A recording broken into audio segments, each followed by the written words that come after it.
ओम शांति। आज का रात्रि क्लास है 26 जून 1968।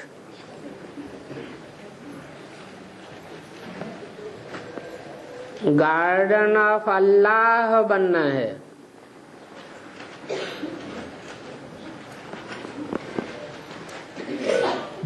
अल्लाह किसे कहा जाता है? ऊंचे से ऊंचे को अल्लाह कहा जाता है। और ऊंचे से ऊंचा कौन है? शिव बाबा। क्योंकि परम धाम में तो ऊंच नीच की बात नहीं है, और परम धाम में गार्डन ऑफ अल्लाह की भी बात नहीं है।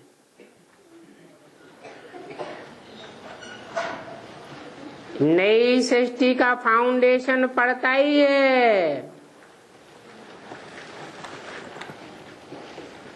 गार्डन ऑफ अल्लाह से।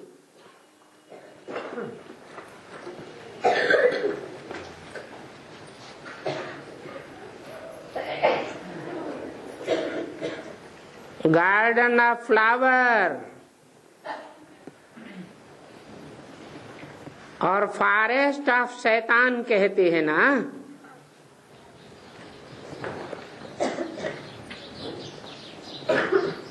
शैतान अर्थात डेविल, आसुरी संप्रदाय, भ्रष्टाचारी।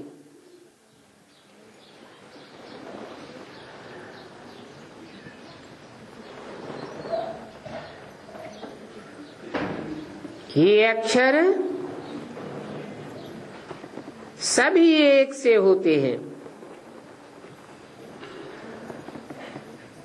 परंतु ये तो तुम ही समझते हो कि भ्रष्टाचारी और श्रेष्ठाचारी किसको कहा जाता है।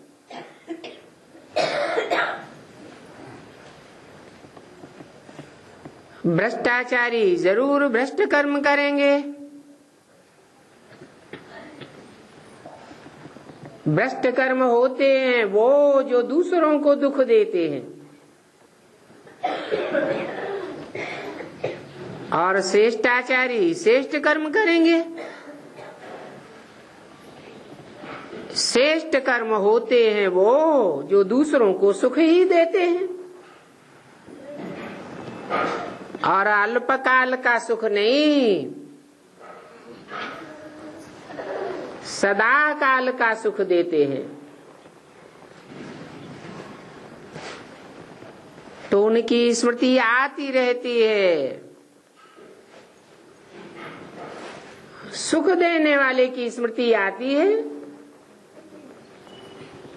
दुखदाता रावण या शैतान थोड़े ही याद आता है।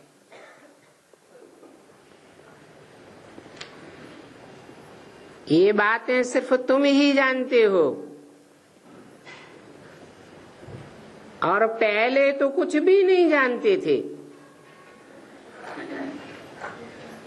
जंगली जानवर थे। इस पढ़ाई में और उस पढ़ाई में रात दिन का फर्क है।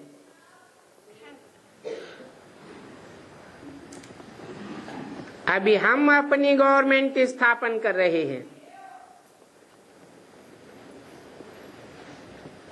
जिसे गार्डन ऑफ अल्लाह कहा जाता है। ये बात समझते जाओ।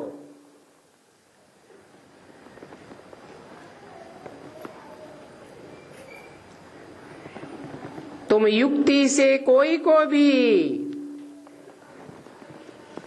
मखमल की पादर लगा सकते हो,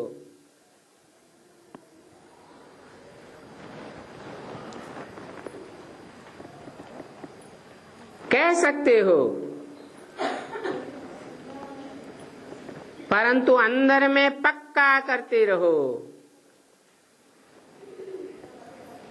निश्चयात्मक बुद्धि से बोलना चाहिए।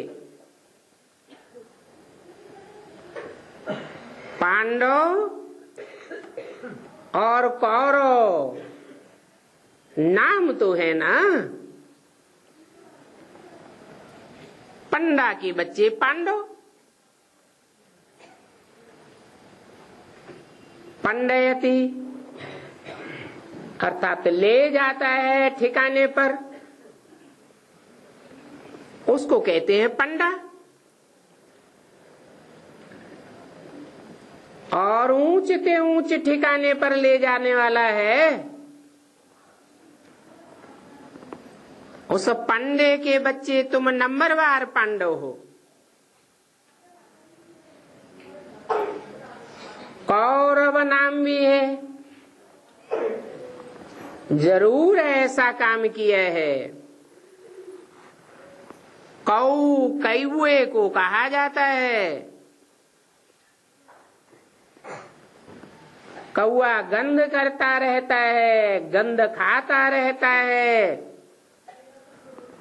और काव काव करके गंध खाने वालों को ही बुलाता है। जो काव काव करता है उसको रव कहा जाता है। रव अर्थात शोरगुल। तो कौए शोरगुल बहुत करते हैं, परंतु गंध की दुनिया बनाते हैं। तुम पंडे तो रास्ता बताते हो, ऊंचते ऊंच शांति धाम और फिर सुख धाम जाने का।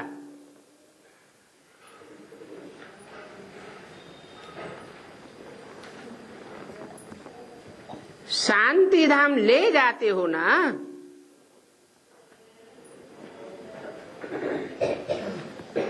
तुम्हारी तो प्रैक्टिकल बात भी है। प्रैक्टिकल शरीर के द्वारा किया जाता है, इसलिए बोला तुम बच्चे परम धाम को इस सृष्टि पर उतार लेंगे।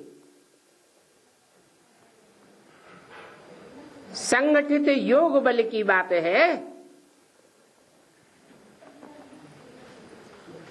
तो सच्ची यात्रा वो है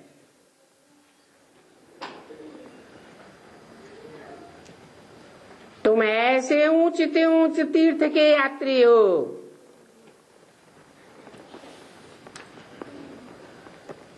तीर किनारे को कहा जाता है, था स्थान को कहा जाता है। किनारे लगाने वाला स्थान अर्थात ठिकाने लगाने वाला स्थान। तुम्हारी बुद्धि ठिकाने लगती है तो तुम सब की बुद्धि को ठिकाने लगाते हो। ये तो जानते हो कि इस दुनिया में ऊंचे ऊंचे तीर्थ कौन सा है?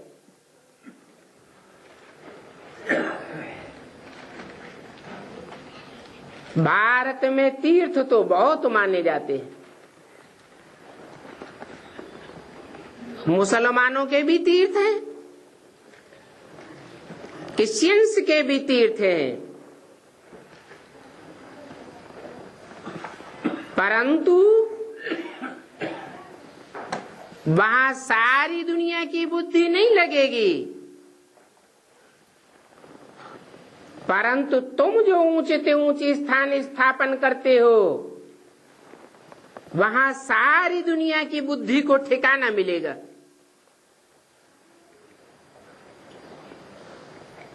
तो वह ऊंचते ऊंच तीर्थ स्थान, उसका नाम माउंट आबू कहा गया है।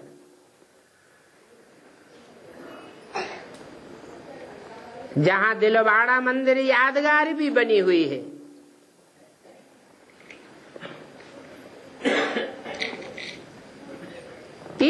में मनुष्य किस लिए जाते हैं? समझते हैं तीर्थ में पवित्र बनने के लिए जाते हैं, वहां स्नान भी करते हैं। तुम्हारा तो ज्ञान जल का स्थान स्नान है और संगठित बुद्धि योग की शक्ति से तुम सब पवित्र बन जाते हो।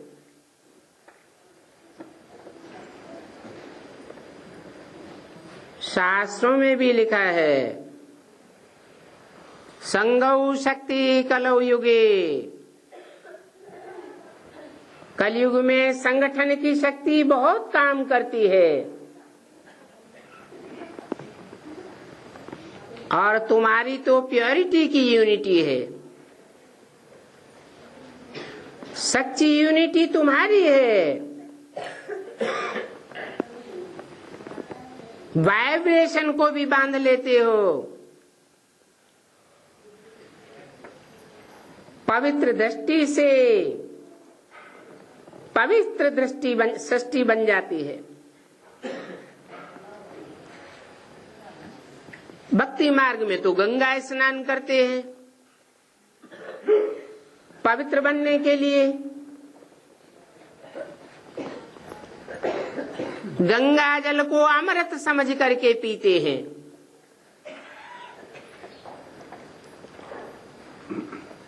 अभी वास्तव में ज्ञान गंगाएं तो ये बच्चियां बनती हैं।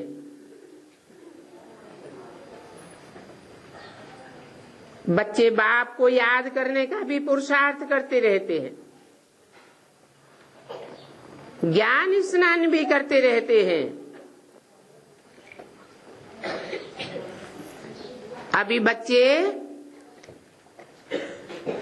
सर्विस करके आए हैं। सच्ची सच्ची ईश्वरीय सेवा तो तुम बच्चे करना जानते हो। जिन जिन का पार्ट है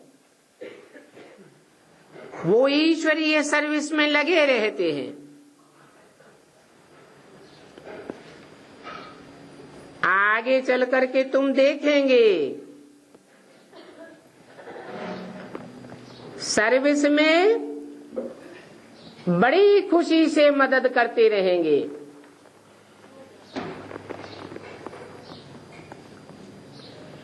तुमको ऐसा महसूस नहीं होगा कि हमारी बात तो कोई सुनता ही नहीं,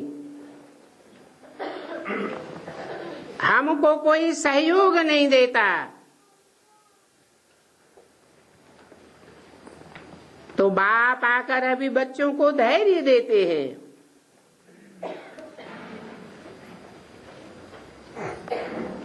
धीरज धर मनुआ, धीरज धर, तेरे सुख के दिन आवेंगे।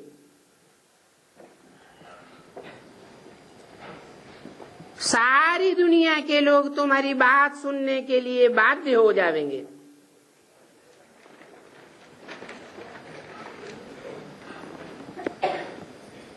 समझते तो हो कि ये खेल ही दुख सुख का बना हुआ है।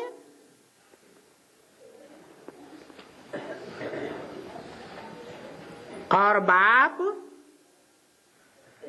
दुख और सुख के संगम पर ही आते हैं।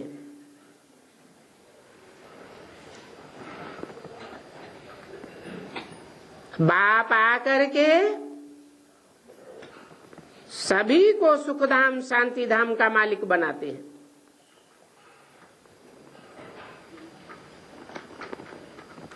इस ड्रामा के राज को तुम बच्चे समझते हो।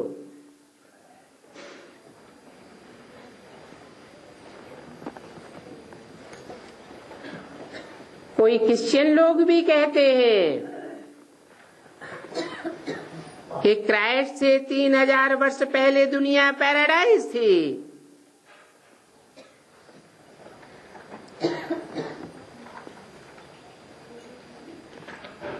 परंतु वंडरफुल बातें हैं शास्त्रों में, जो भारतवासियों ने इतने बड़े गपोड़े बैठ लगाए हैं। फिर आगे चल करके सच्चाई सिद्ध होती रहेगी। सारी वर्ल्ड की हिस्ट्री ज्योग्राफी रिपीट होती रहेगी।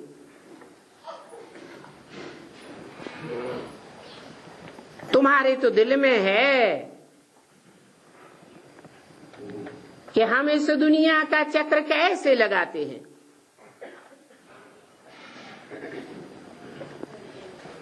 अभी ये ज्ञान तुम्हारे दिल में है, फिर सतयुग में जावेंगे तो ये ज्ञान नहीं रहेगा।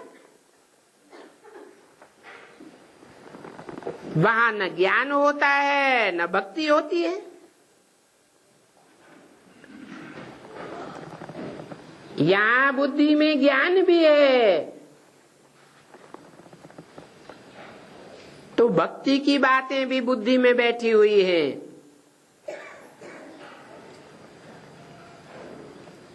भक्ति का फल है ज्ञान, और ज्ञान मिलता ही है संगम पर। तो अभी बाप बच्चों को आप समान बनाए रहे हैं।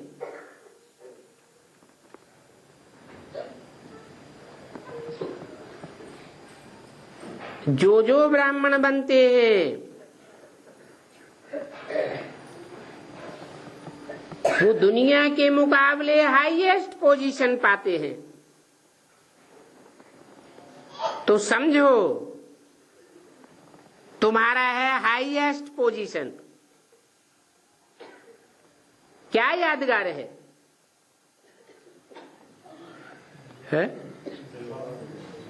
यादगार है आसमान के 9 लाख सितारे। कितनी हाईएस्ट पोजीशन है। जब विनाश होगा तो ये 9 लाख सितारे नंबरवार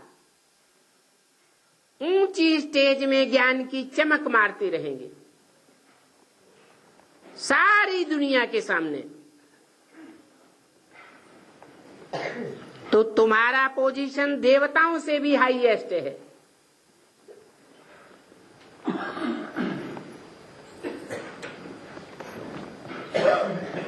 तुम्हारे हाईएस्ट पुरुषार्थ की पूजा होती है।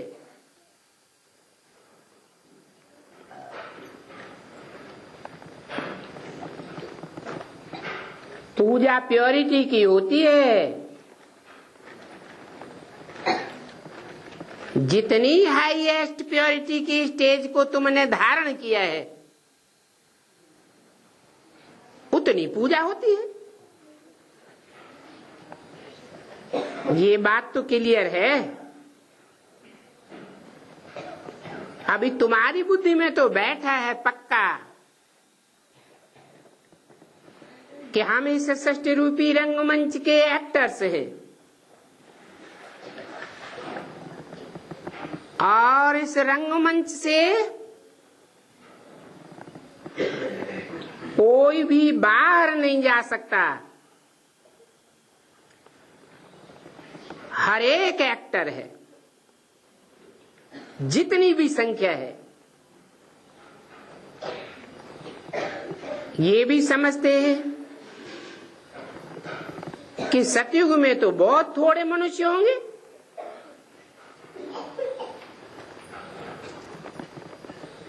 उसका नाम ही है सत्ययुग। सतो प्रधानता का युग है ना।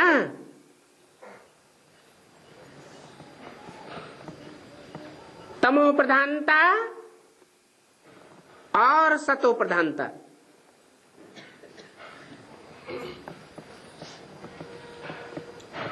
सतो प्रधान बीज रूप स्टेज में बनते हो।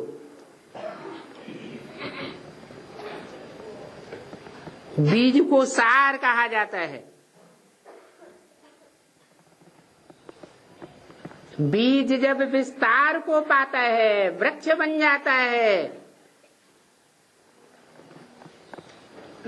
तो विस्तार में से सार निकल जाता है। जैसे आज की दुनिया में सच्चाई दिखाई नहीं पड़ती,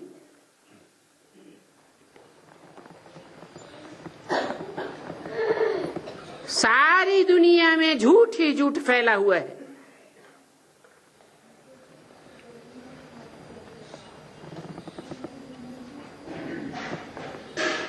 आगे तुम और भी समझते जावेंगे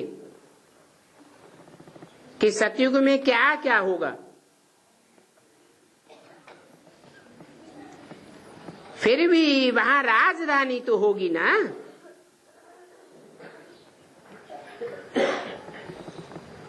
पहले पहले ये लक्ष्मी नारायण होंगे और इनकी फर्स्ट क्लास प्रजा भी पहले होगी। फिर बाद में second class, third class, fourth class प्रजा वृद्धि को पाती रहेगी। आगे चल के तुम प्रैक्टिकल में देखेंगे, तुम देखेंगे, वो नहीं देखेंगे। तुम बच्चे देखेंगे कि नई दुनिया में क्या क्या होता है।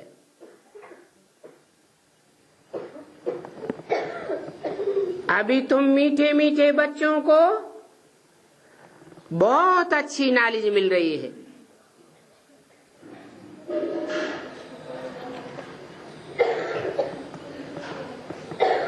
बाप डायरेक्ट पढ़ाते हैं ना।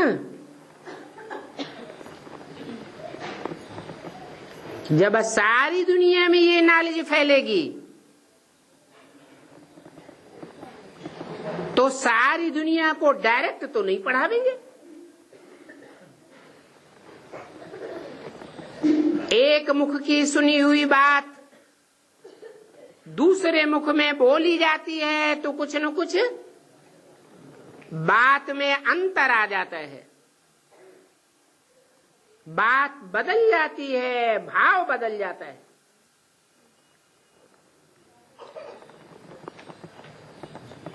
तो तुम समझते हो कि हमको तो बहुत ऊंची अच्छी नॉलेज मिल रही है।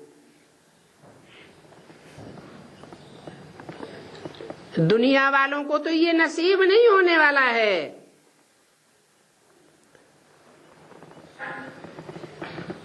जो बच्चे समझते जाते हैं वो औरों को भी वृद्धि में लाते जाते हैं।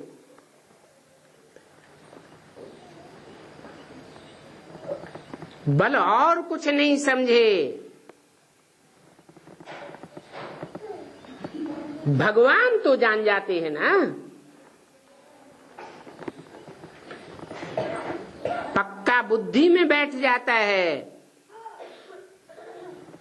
भगवान एक व्यापी है, सर्वव्यापी नहीं है। और ये भी जानते हो कि वो भगवान निराकार है। निराकार, निराकारी, निरहंकारी, निर्विकारी को कहा जाता है।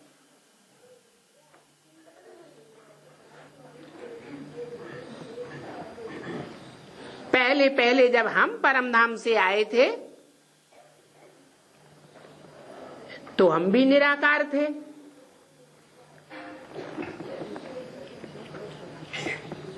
इस सृष्टि पर आने के बाद 5 तत्वों के शरीर लेते लेते पंच तत्वों के संग के रंग में आते आते साकारी बुद्धि बन पड़ी। नहीं तो पहले हम भी निराकार, हमारा बाबा भी निराकार। फिर यहाँ इस सृष्टि पर आकर के पार्ट बजाते हैं।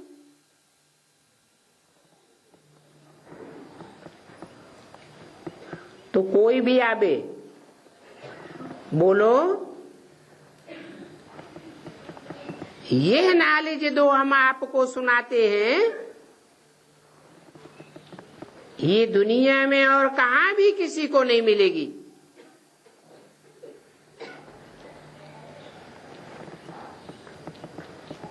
ये निज नॉलेज की शुरुआत दिव्य दृष्टि से हुई है।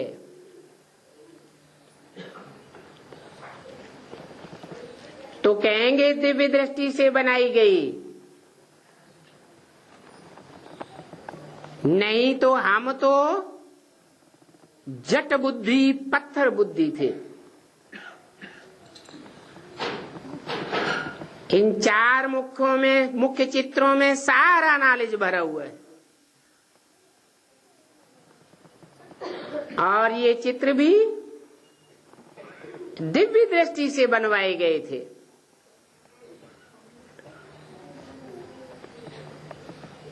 ये ब्रह्मा भी पत्थर बुद्धि था। भी क्यों लगा दिया? अकेला यह ब्रह्मा की बात नहीं है। ब्रह्मा को तो चतुरानन पंचानन कहा जाता है। तो जो भी ब्रह्मा का पार्ट बजाने वाली आत्माएं हैं, वो सब नंबरवार पत्थर बुद्धि बनती है।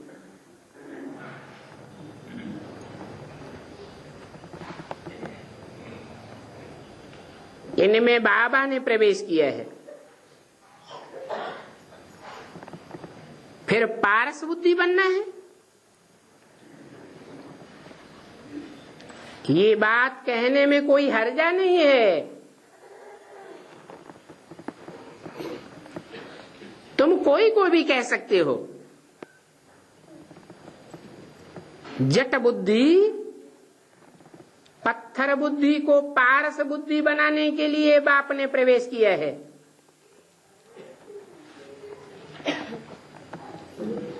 क्योंकि जानते हो कि श्री श्री 108 तो बाप ही है ना।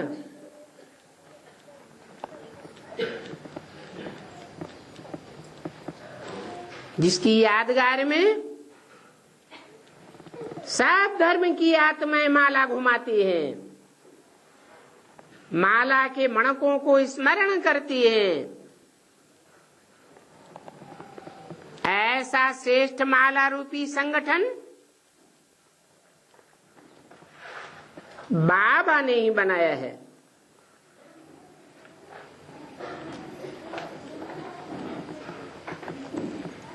सच्चाई तो सच्चाई है, और सच्चाई को हर जगह लिखने की भी क्या दरकार है। तुम तो पढ़ते रहते हो, जानते हो। तुम बच्चों की बुद्धि में रहना है कि हमको शिव बाबा पढ़ाते हैं। जिनको शिव बाबा डायरेक्ट पढ़ाते ही नहीं, उनकी बुद्धि में तो बैठेगा भी नहीं। पढ़ाने वाले टीचर की याद तो आती है ना।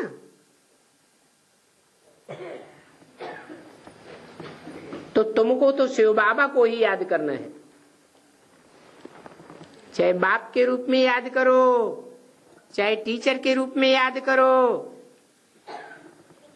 चाहे बुद्धि की सदगति करने वाले सदगति दाता गुरु को याद करो। पर्सनालिटी तो एक ही है, जास्ती तो कुछ नहीं है। क्योंकि सर्वव्यापी तो है नहीं, एक व्यापी ही है ना। तो सब बच्चों को यही बात पक्की कराओ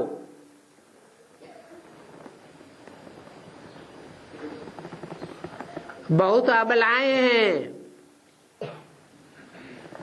तन से भी अबला हैं।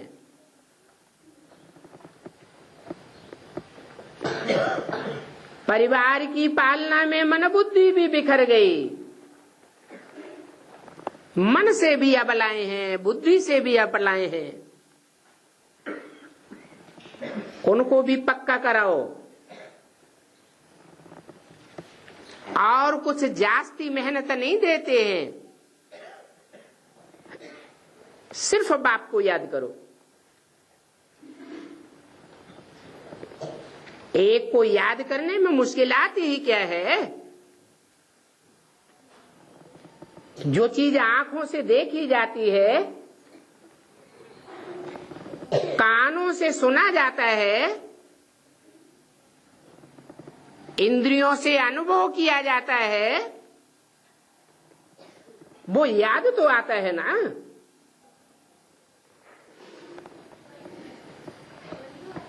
फिर दैवी गुण भी धारण करो। दैवी गुण जितना जितना धारण करते जावेंगे, उतना तुम नंबरवार विश्व के मालिक बनते जावेंगे। तो बाप धैर्य देते हैं,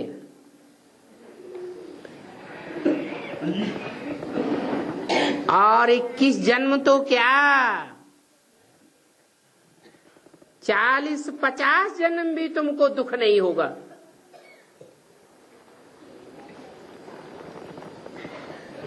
इक्कीस जन्म सतयुग त्रेता के और 21 जन्म द्वापर के, 42 जन्म तो यही सुख के हो गए। फिर जब दुनिया तमो प्रधान बनती है, तब संग का रंग जास्ती लगता है।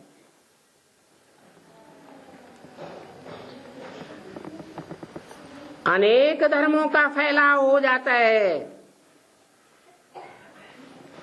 तो बहुतों की बुद्धि भ्रमित हो जाती है संग के रंग से।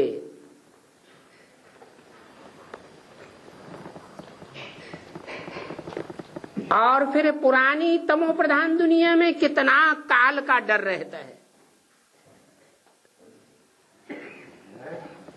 नई दुनिया में तो काल को आने का दुख ही नहीं।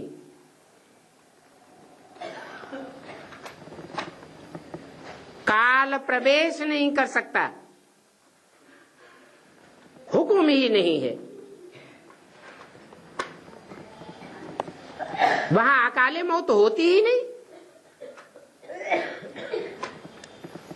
यहां तो इस दुनिया में कितनी अकाले मौत बढ़ती जाती है। जब दुनिया में विनाश बरपा होगा, बड़े बड़े भूकंप आवेंगे, तो कितनी अकाले मौत होगी। कितनी आत्माएं सूक्ष्म शरीर में भटकती रहेंगी।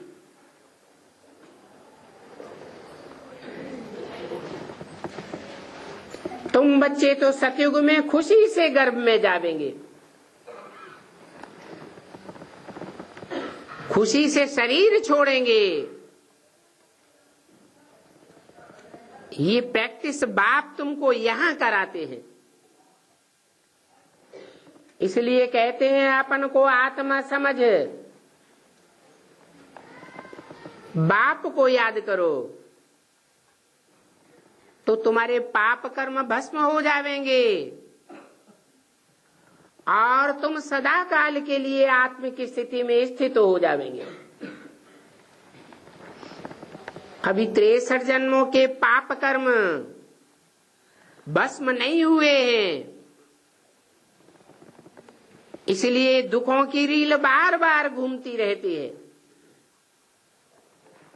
तुम बार बार प्रैक्टिस करते हो कि हम बाप को ही याद करें, परंतु वो पाप कर्म पीछे लगे हुए हैं, बाप को याद नहीं करने देते।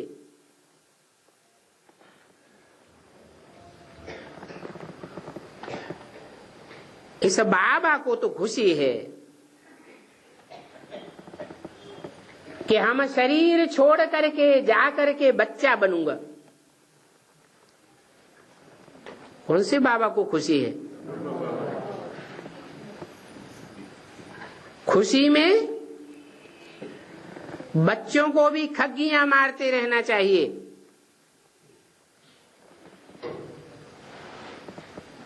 और तुम ब्राह्मण तो हो सबसे ऊंचे, क्योंकि तुमको बाप पढ़ाते हैं।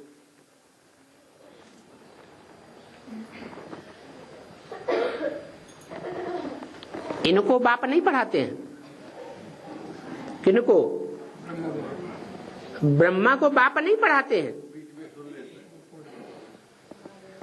पढ़ाते तो हैं, परंतु बाप के पढ़ाने की इनको अनुभूति अपने शरीर से नहीं होती। जब शरीर छूट जाता है तो पराये शरीर में प्रवेश करके अनुभूति करते हैं, जिसकी यादगार भक्ति मार्ग में महाकाल और महाकाली के मस्तक पर चंद्रमा दिखाया जाता है।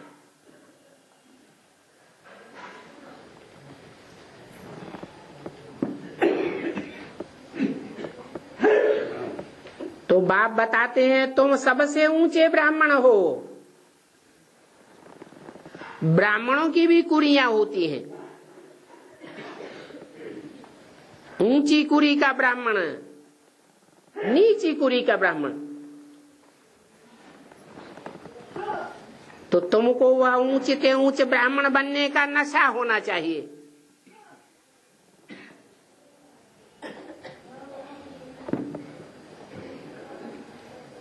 नशा तो होना ही चाहिए, क्योंकि बाप आकर के तुम्हारा आज्ञाकारी सर्वेंट बना है। खुद कहते हैं बच्चे, I am your most obedient servant.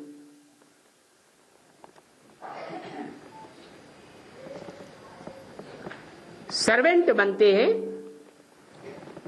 तब तो तुम बच्चों को आकर नमन करते हैं। नमन करना माना सर झुकाना।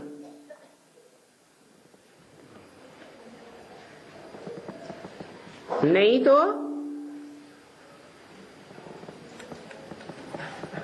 उस दुनिया में तो टीचर और गुरु अपने को कितना बड़ा समझते हैं।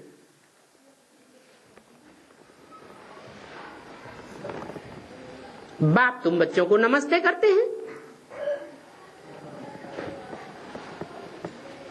बाप बच्चों के आगे बढ़ाई क्या दिखावेंगे?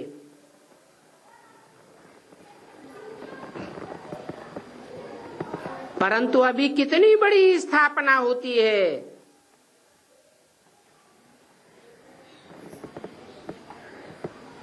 उस स्थापना के लिए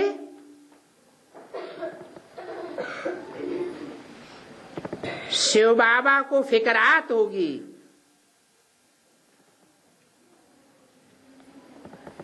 और इनका तो सत्य बाबा के साथ कितना नजदीक में संग है। किनका? ब्रह्मा बाबा का कितना नजदीक संग है।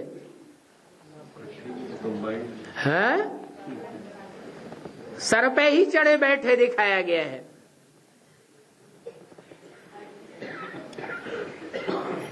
बेसिक नॉलेज में भी सबसे पहले कौन सुनते थे? ब्रह्मा बाबा के ही कान सबसे पहले सुनते थे।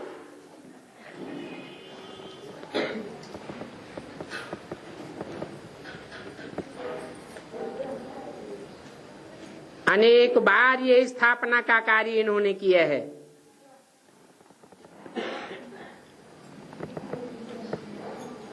उनके संग में यह भी समझते हैं। किनके संग में? उनके कहकर के दूर किसको किया? जो मनुष्य सृष्टि का बाप है, बाप समझदार को कहा जाता है, बच्चा बुद्धि बेसमझ को कहा जाता है।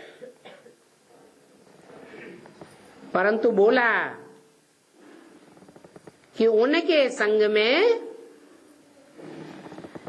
ये ब्रह्मा बाबा भी समझते हैं, आगे पीछे। ये तो कॉमन बात है।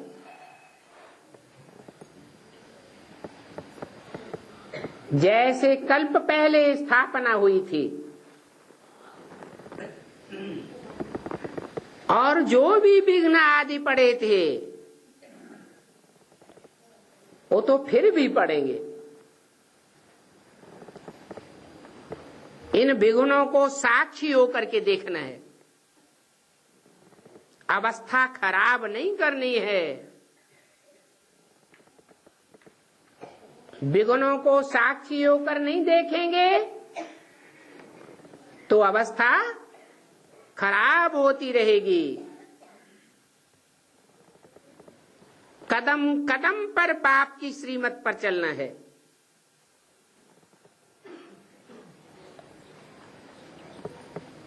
किसकी मत पर? बाप की श्रीमत पर चलना है। ऐसे नहीं कहा कोई दूसरे की मत पर चलना है।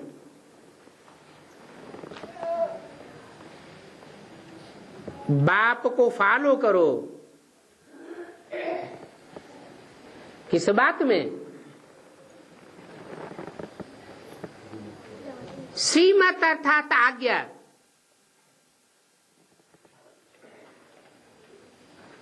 आज्ञा को फॉलो करना है। बाकी कर्मों में बाप ने ब्रह्मा के द्वारा जो पार्ट बजाया है उन कर्मों को फॉलो करना है।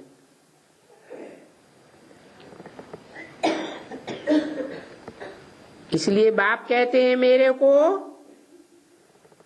याद से फॉलो करना है। बाकी एक्टिविटी से जैसे यह कर्म करते हैं उन कर्मों को फॉलो करो। कौन कर्म करते हैं? ब्रह्मा बाबा जैसे एक्ट करते हैं उन एक्ट्स को फॉलो करो। उल्टा नहीं कर देना। क्या कि एक्ट में फॉलो करना बाप को शुरू कर दो और डायरेक्शन ब्रह्मा के मानना शुरू कर दो। ये माता पिता का परिवार है।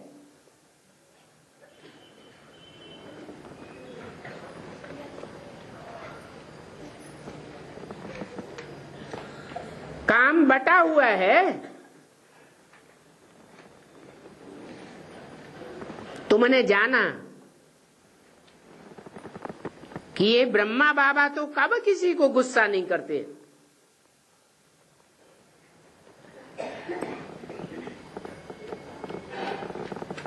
तो गुस्सा करना ये भी कर्मेंद्रियों की एक्ट हुई ना। ज्ञानेंद्रिय की भी एक्ट हो जाती है। आंख है ज्ञानेंद्रिय। कोई गुस्सा करता है तो आंखें लाल लाल हो जाती है।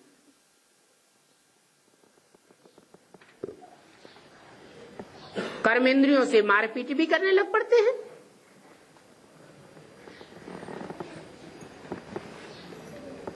यह तो किसी को नहीं मारता।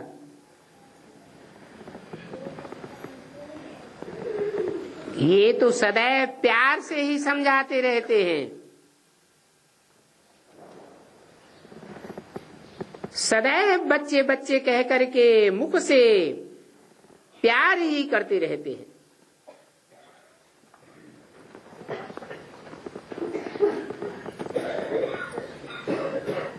तो प्यार ही प्यार देने से बच्चे सुधर गए क्या?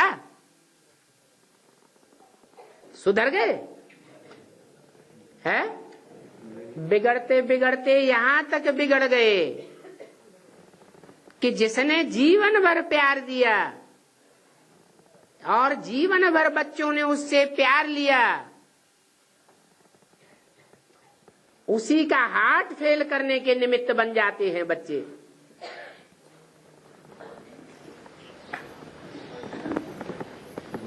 फिर कैसे सुधार होगा?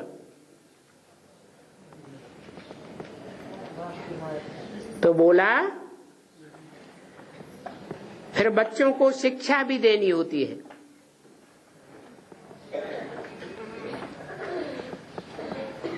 बाप शिक्षा भी देते हैं,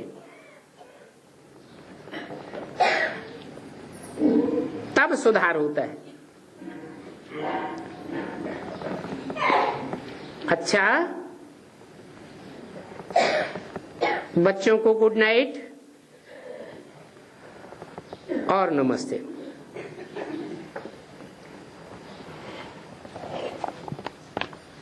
ओम शांति।